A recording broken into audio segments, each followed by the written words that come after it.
The biggest mistake you can make is not realizing how much narcissistic abuse messes with more than just your feelings.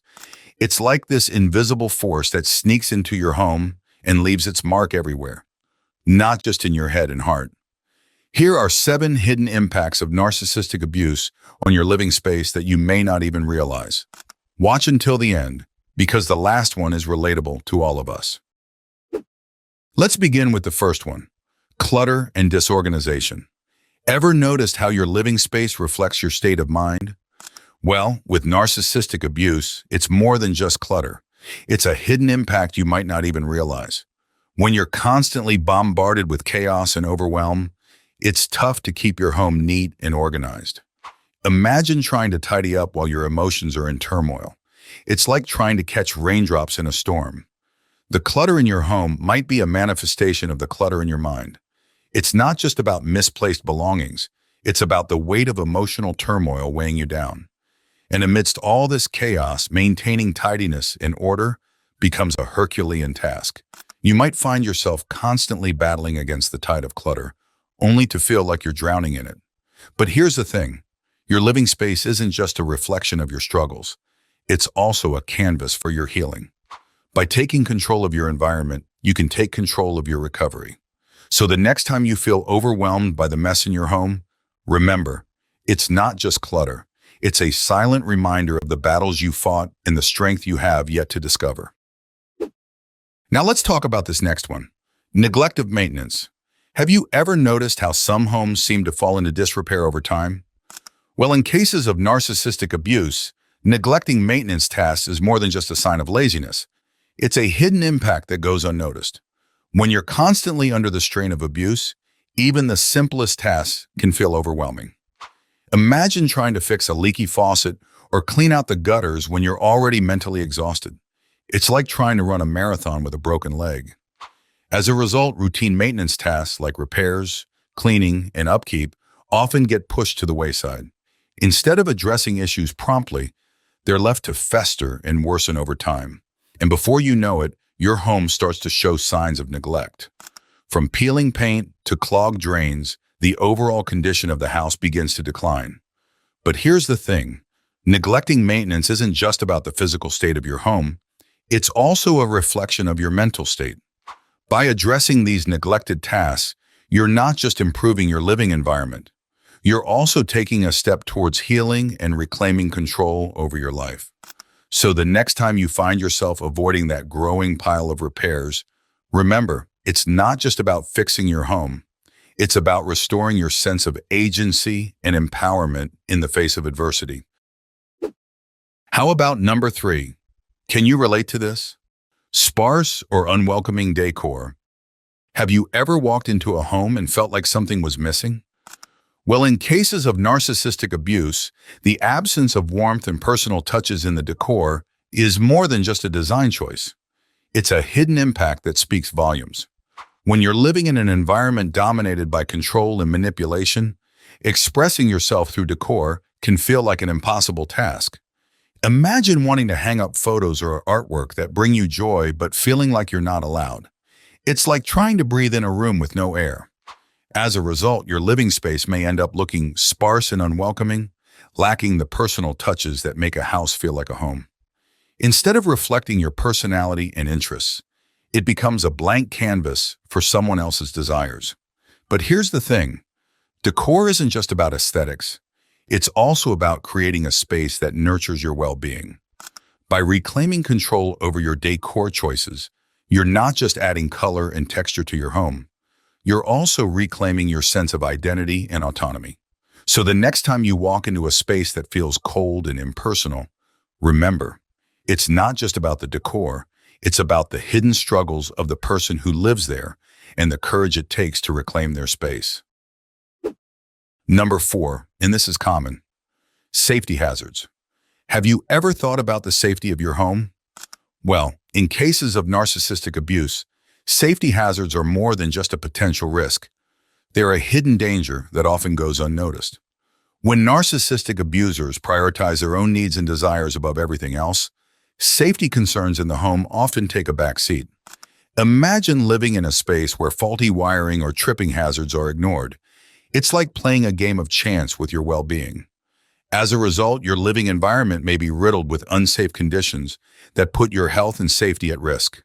From exposed wires to inadequate security measures, these hazards can have severe consequences if left unchecked. But here's the thing. Safety isn't just about physical well-being. It's also about feeling secure and protected in your own home. By addressing safety concerns, you're not just minimizing risks. You're also creating a space where you can feel safe and at ease. So the next time you notice potential safety hazards in your home, don't ignore them. Take action, because when it comes to your safety, there's no room for compromise. Number 5, isolation and seclusion. Ever wondered why some people seem to withdraw from the world, retreating into their own space? Well, in cases of narcissistic abuse, isolation and seclusion are more than just terms. They're a hidden consequence of a toxic environment. When victims of narcissistic abuse feel overwhelmed or threatened, their natural instinct is to seek safety and solace in familiar surroundings. Imagine wanting to escape from the chaos and manipulation, but feeling like you have nowhere to turn. It's like being trapped in a bubble of despair. As a result, they may spend increasing amounts of time alone in their living space, shutting themselves off from the outside world. This withdrawal can further contribute to feelings of loneliness and despair, creating a vicious cycle of isolation. But here's the thing. Isolation isn't just about physical separation. It's also about feeling disconnected from others and from yourself. By reaching out for support and connection, you're not just breaking free from isolation, you're also reclaiming your sense of belonging and community. So the next time you feel the urge to retreat into your own space, pause and consider, are you isolating yourself out of fear? Or are you seeking genuine refuge? Because sometimes the first step toward healing is reaching out for help. Now let's talk about number 6, financial instability. Have you ever thought about how your financial situation affects your living space? Well, in cases of narcissistic abuse, financial instability is more than just a strain on your bank account. It's a hidden impact that can wreak havoc on your home. When narcissistic abusers exert control over finances, they often leave their victims in precarious situations. Imagine not having access to your own money or being constantly monitored and criticized for your spending. It's like living in a financial prison. As a result, victims may struggle to maintain their living space, leading to neglect and deterioration over time. From unpaid bills to deferred maintenance, the effects of financial instability can be seen in every corner of the home. But here's the thing. Financial stability isn't just about having enough money to pay the bills.